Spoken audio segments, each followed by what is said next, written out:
lumapit yung tatay mo sa amin. Gusto lang daw niyang ipanawagan. Yun nangyari sa'yo. Opo. 23 years old ka na? Opo, sir. Ano ba nangyari sa'yo? Na iniwan po. Iniwan ka ng asawa mo? Opo, ng wife. Opo, no. Bakit iniwan ka niya? Nung una po, nung unang months po ng pagbubuntis ko, okay naman po kami. Tas nung mga 8 months pregnant po, nagkaroon po kami ng conflict. Gawin yan bago kayo nagsimula. Anong may sumpaan kayong dalawa, di ba? Opo. Biglaan na lang po na sabi po niya sa akin, hindi niya na daw po ako mahal. Yun po, parang sinabi na lang po niya bigla sa akin, hindi niya na daw po ako mahal na gato. Ayaw niya na po na yung bata na lang daw po yung pananagutan niya. Masakit po sa akin yun kasi matagal din po kami nagsama. Tapos parang andali lang pong bitawan para sa kanya yung relasyon namin na gano'n. Parang biglang sinabi niya po sa akin na hindi niya na daw po ako mahal. Yun lang, parang gano'n na lang po. Parang ginawa niya po akong tissue na pagkatapos pong gamitin. Bigla na lang pong tinapon. Anong naramdaman mo nung sinabi niya yun? So, yon mga kababayan, mga kabarangay, sa mapagpalang hapon na naman sa atin lahat. Mga kababayan, nandito po ako sa mga Tarem. Kasama ko ang aking team. Kadahilan ng mga kababayan, may isang tatay na lumalapit kay Daddy Frankie. No? Kaya samahan niyo po ako mga kababayan hanggang sa dulo ng bidyong ito. Ano nga kaya ang inilalapit ni tatay? Tay, magandang hapon po sa inyo. Magandang hapon din sa iyo, sir. Ano pangalan ni tatay? George po, sir. Tatay George, ilang taon na po kayo? 51, sir. Okay. Ano yung dala-dala nyo? Yung, ano ko, sir, dala-dala ko to sa papunta sa bukid. Lagayan ng... Ang damo, sir, ganyan. Baon. Anong tawag sa inyo yan? Kuribot, sir. Kuribot? O, sir. Sa amin tay, bato lang. Ganyan din ako noong kabataan ko, may dala-dala ako. Lagayan ng damo. Mangunguha ako ng damo pagkain sa aking kalabaw. No? O, sir. So tay, magsasaka po kayo. O, sir, magsaka, sir. Kumusta naman ang ani ngayon? Ngunit lang, sir, ano, sir, marami kasing daga sa bukid. Ay, maraming daga dito. O, sir, sa bukid, sir, marami. Ah, Yun, sir, ang, ano, yun ang pinaka-piste dito. sa amin, tsaka yung, marami pa insekto na iba. Marami pa. O, sir. Mm. Kaya doon kami natatalo, kami magsasaka, doon kami natatalo sa ano. Hindi naman, tapos mahal pang abuno, Oo. mga pang-spray. Tay, mula nung pagkabata hanggang ngayon magsasaka pa rin kayo? Oo, sir. Hindi kayo yumayaman? Hindi, sir. Ganito pa rin, sir. Gusto mo yumaman? Wala namang concert. Hindi, tanong ko sa'yo tay, gusto mo yumaman? Eh, siyempre, sir, kung sinong concert, sinong taong ayaw gustong yumaman. Mag-contractor ka. Apply ka sa ano? Saan tayo apply? PWD? Ha? Oh, DPWH. Bilyon-milyon ang pera doon tay. Ha? Oo, sir. Talagang marami doon. Yung mga kababayan, kung gusto nyong yumaman, contractor na lang tayo lahat. No? Contractor na lang. Mga kababayan, mga kabarangay, huwag niyong seryosohin yung biro ni Daddy Frankie, pero yun ay totoo. Pag gusto mong yumaman, contractor na lang. Tay, pinapatawa lang kita, ha? Ano nga pala nangyari sa anak mo yung inilalapit mo kay Daddy Frankie? Ano, sir, yung may nabuntis, sir. Nabuntis yung anak nyo? Oo, sir. Ano pangalan ng anak nyo? Mary Joy. Mary Joy. Oo, sir. Bakit? Ilang taon na po ba yung anak nyo? 23, sir. 23. So yun ang inilalapit mo kay Daddy Frankie. Oo, sir. Sige tay, samahan nyo ko at puntahan natin para makausap. Oo, sir. No? Asan pala asawa nyo tay? Nasa Bukayo, sir. Ay, Aguilar. Nasa? Aguilar. Nandoon siya. O sige tay, samahan mo po ako tay. No? Oo, sir. Saan ang bahay mo? Ayan mga kababayan. Ay, dito. Okay. Okay. Siya yung anak nyo na, tay? Oo, sir. Ito ba yung anak ko? Ilan po ba anak nyo? Tatlo, sir. 3. Hello po. Hello po. Magandang hapon, ma'am. Pangalan nyo? Mary Joy po. Mary Joy. Sige tay, okay lang kausapin namin? Oo, sir. Saan tayo pwede mag-usap? Dito, sir. Ito bahay nyo. Opo. Pwede tumuloy? Opo, sir. Pasok po kayo. Ang ganda ng bahay nyo, ha? Thank you po. Mga kababayan, pasok po tayo, no? Pasok po kayo. Upo po kayo, sir. Sige, upo ka. Okay lang guys, pasok kayo. Mary Joy, Opo. ilang taon ka na? 23 po. 23. Sino kasama nyo nakatira dito? Kami pong tatlo nila, papa ko po. Papa mo, tsaka dalawang kapatid mo? Yung dalawang kapatid ko po wala po dito. Tapos yung baby ko po. Tatlo kayo kasi anak mo Kasi- at saka yung tatay mo. Ang ganda ng bahay nyo, no? Pabilog. Opo. Si papa lang po gumawa. Siya ang gumagawa. Okay. By the way, Joy, lumapit yung tatay mo sa amin. Gusto lang daw niyang ipanawagan. Yun nangyari sa'yo. Opo. 23 years old ka na. Opo, sir. Ano ba nangyari sa'yo? Na iniwan po. Iniwan ka ng asawa mo? Opo ng wife. Opo ng wife. Boyfriend pa lang, syempre. Opo. Boyfriend. Ilan taon na yung baby mo? 3 months old pa lang. 3 months pa lang. Maliit po. Maliit pa. Pwede bang malaman kung bakit kanya iniwan or paano kayo nagsimula at bakit iniwan kanya? Nung una po, nung unang months po ng pagbubuntis ko, okay naman po kami. Tas nung mga 8 months pregnant po, nagkaroon po kami ng conflict kasi mag-away po kami hindi po kami goods nung mama po niya. Since parang mataas po yung ere po nila, tas kami po, eto lang, hirap lang po, ganito lang po yung buhay namin. Parang naging mababa po lalo yung tingin po nila sa akin. Kasi hindi rin po ako nakapagtapos, hindi ko po natapos yung pag-aaral ko. Tas si papa po, magbubukid. Parang dun po, mas lalong naging mababa po yung tingin po nila sa amin. Okay. Tas, Ibig mong sabihin, nag-aaral ka? opo, Saan kayo nagsimula? Nagkakilala nung boyfriend mo? dun po sa Dagupan. Nag-aaral kayong dalawa? Opo. Mag-classmate kayo, ganun? Hindi po. Magkaibigan po, yung kaibigan ko po, tas kaibigan niya, nagkakilala po. Tas pinakilala lang dito. Okay.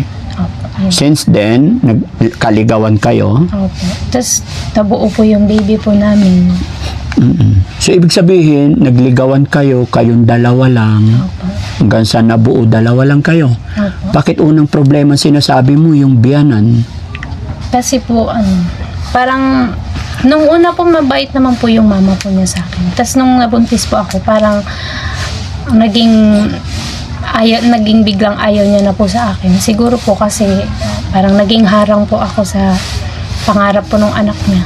Pero hindi po nila alam, may pangarap din naman po ako. Opo. Parang yun po yung naging tingin po nila sa akin. So, ano ang arrangement ninyo ngayon? Kasi, may anak kayong dalawa. Nag-usap po kami sa barangay po niyan. Hindi po nag-usap po kami sa barangay. May mga settle po na naganap pero hindi naman po nasusunod. Tapos hindi na lang din po kami nang hihingi ng sustento po ng bata sa ngayon kasi po pag kada may bibigay po sila sir, parang may kapalit po na sumbat. Kaya kahit po mahirap, kinakaya po namin, pinoprovide po. Thank you naman po kami kay Lord kasi kahit po walang-wala, nakaka-provide, nakakakain, nabibili po yung mga needs ng anak ko kahit papaano po. Pero syempre, Joy, bago nyo gawin yan, bago kayo nagsimula, may sumpaan kayong dalawa, di ba? Opo. Pero paano nangyari at nawala ngayong may anak na kayo? Yun din po yung malaking tanong sa sarili ko po. Kasi parang ang ilang buwan po namin inantay yung baby po namin. Tapos parang biglaan na lang po na sabi po niya sa akin, hindi niya na daw po ako mahal. Yun po, parang sinabi na lang po niya bigla sa akin, hindi niya na daw po ako mahal na ganito, ayaw niya na po na yung bata na lang daw po yung pananagutan niya. Masakit po sa akin yun kasi matagal din po kami nagsama. Tapos parang ang dali lang pong bitawan para sa kanya yung relasyon namin na gano'n. Na parang ang bilis-bilis po sa kanyang sabihin na hindi na po ako mahal. Ilang taon na ba siya? 21 po. 21. Tapos biglang nawala. Opo, yun po yung masakit po. Parang biglang sinabi niya po sa akin na hindi niya na daw po ako mahal. Yun lang, parang gano'n na lang po. Parang ginawa niya po akong tissue na pagkatapos pong gamitin. Bigla na lang pong tinapon. Anong naramdaman mo nung sinabi niya yun? Masakit po, sobrang sakit po sa akin nun. Kasi parang sa status po kasi ng buhay ko, yung ex-partner ko po yung naging sandalan ko po. Since okay po kaming dalawa noon, parang siya po yung nagiging sandalan ko kapag may problema po dito sa bahay. Tapos siya po yung sumasalo po minsan. Tapos yung time po na sinabi niya po yun, parang gumuho po yung mundo. Parang gumuho po yung mundo ko that time. Kasi siya po yung nag-iisang kakampi ko na never pong sumuko sa akin. Tapos dahil lang po sa isang problema, nawala po agad. Yung sinabi niya po yun. Na hindi niya na daw po ako mahal, na yung bata na lang po ang pananagutan niya. Anong sinabi mo sa kanya nung sinabi niya yun? Actually po, ilang beses po akong sa kanya, nag-beg. Nagmakaawa po ako sa kanya para baka maayos pa po. Kaso talagang paulit-ulit niya rin pong sinabi sa akin na hindi ko po alam kung may third party or cheating po na nangyayari. Ginawa mo yun, magmakaawa sa kanya? Ilang beses? Madaming beses po. Nung buntis pa lang po ako. Oo. Ba't ganun nangyari? Siyempre noon, bago kayo magsimula, niligawan ka niya, nagmakaawa siya, no? Para makuha yung matamis na oo. Opo, yun din po. Tapos nung nabuntis may anak na kayo, hindi ba dapat pag nagkaroon kayo ng anak ay lalong maging matatag sana ang pagmamahalan nyo kasi nagbunga na yung sinimulan ninyo? Hindi po Hindi ka talaga niya pinakinggan sa pagmamakaawa mo? Hindi po nang ibabaw sa kanya yun. Parang tinapon niya na lang po bigla yung pinagsamahan po namin. Si Papa na lang po kasi ang meron kami, sir. Nahihirapan po si Papa. Kasi nakikita po niya ako dito na umiiyak po. Kasi nung pagkatapos ko mga anak, sir, tinamaan po talaga ako ng postpartum, sir. Yung halos, hindi ko na po kaya yung sakit na nararamdaman ko. Gabi-gabi po ako lumuluhod, sir. Sa harap ng crib ng anak ko, sir. Umiiyak ako. Nagmamakaawa ako, sir, kay Lord na sana mawala po yung sakit na nararamdaman ko. Buhat-buhat ko siya, sir. Nakaluhod ako. Nagpaalam po ako sa anak ko, sir, na gusto ko nang mawala, sir. Nagpaalam ako sa kanya, sir, na paano pag wala na po ako? Sino pong mag-aalaga sa kanya? Sa sobrang depressed ko, sir, nakikita ko yung sarili ko na nakabitay. Niisip ko magpakamatay, sir. Pero thankful ako, sir, kay Lord kasi hindi niya po ako pinabayaan.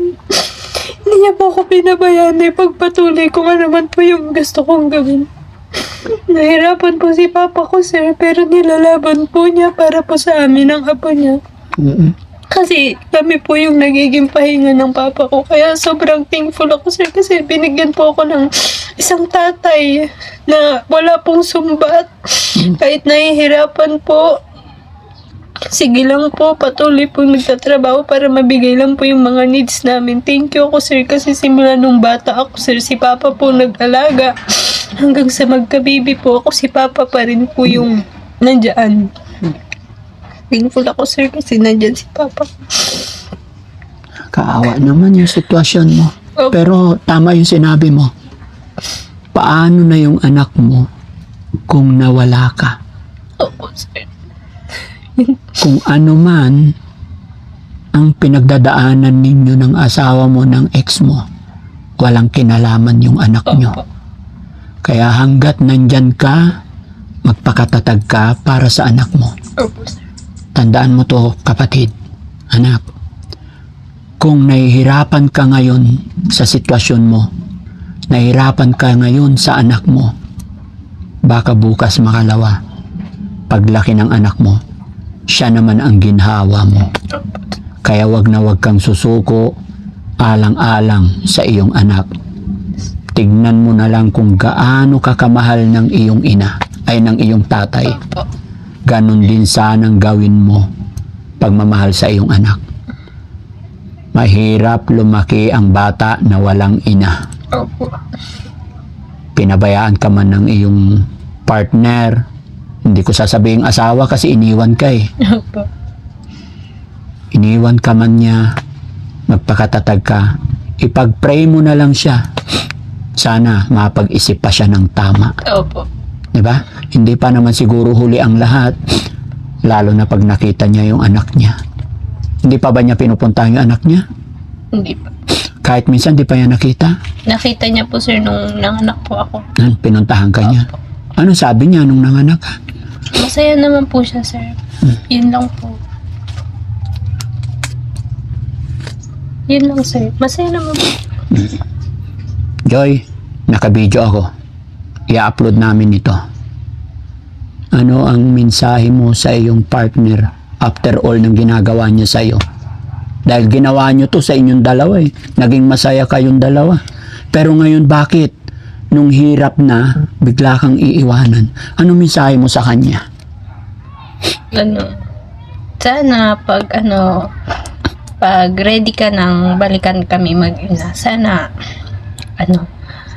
soon magkaroon ka na rin ng sariling desisyon mo para sa amin. And sana maging lesson yung mistake mo sa'yo. Kasi may anak ka na, babae pa man din.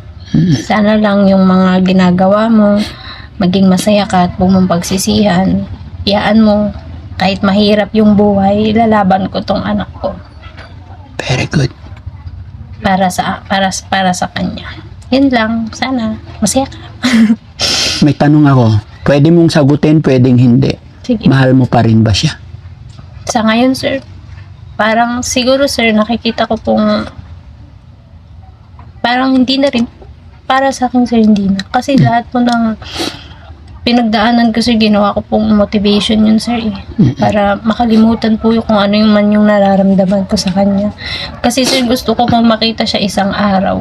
Yung wala na lang po siya sa akin. Okay. Dahil po sa ginawa niya. Parang deadman na lang po siya. Naniniwala ka ba sa plan ni God? Opo, sir. Yes, that's right. Totoo yan, no? Opo.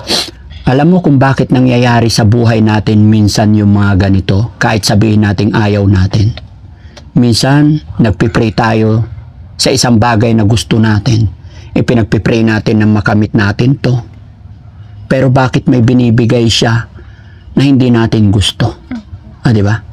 Ibig sabihin kasi nun, yung mga bagay na pinagpipray natin is hindi pa nauukol sa panahon. At maaaring yung mga pinagpipray mo is hindi nakakabuti sa'yo. At kung bakit masakit yung binigay niya sa'yo ngayon, dahil may plan si God sa buhay mo.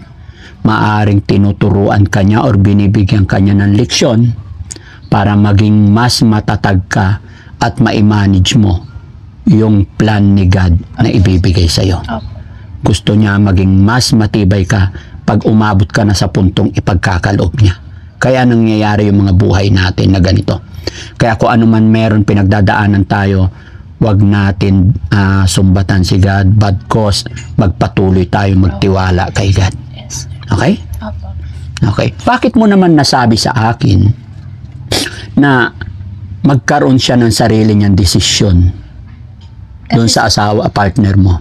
Kasi sir, dati po, ay yung unang reason niya sir, kasi sir kapag pinili po niya kami, yung mother niya, pai-stopin po siya sa pag-aaral. Kapag pinili niya po yung mama niya, magpapatuloy pa rin po siya sa pag-aaral. Kaya, parang mas pinili niya po yung nanay niya sir, na sundin para po makatapos siya ng pag-aaral. Pero nung kayong dalawa pa lang magsimula, hindi kasali si nanay, no? Opo. Pero ngayong may bunga na, ba't nakasali na si nanay? Kasi sir, saka si mama niya po yung nagbibigay po ng pang-aral niya. Kaya, parang ganun sir, challenge. Siguro sir, pag si mama niya po nagbibigay ng lahat sa kanya. Siya yung nagdi-decide, Opo. ganun. Siyempre kahit anong gawin mo, apo pa rin niya yung anak mo eh. Anong mensahe mo doon sa kanya? Hello, tita. Bati na tayo. Charot. Hindi, po. Tita, sana po, kung ano man po yung naging natin, maging sa samaan po ng loob. Sana po soon maging okay din po tayo para po sa apo ninyo. Very good. And pagpipray ko po lagi, tita, na hindi po hanggang dito lang yung maabot namin mag-ina, para naman po hindi na po kami tignan ng mababa pa po sa mababa. Oo, tama yun, anak. Ano?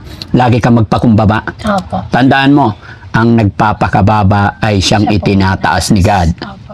At ang nagpapakataas ay siyang ibinababa. Opo. Okay?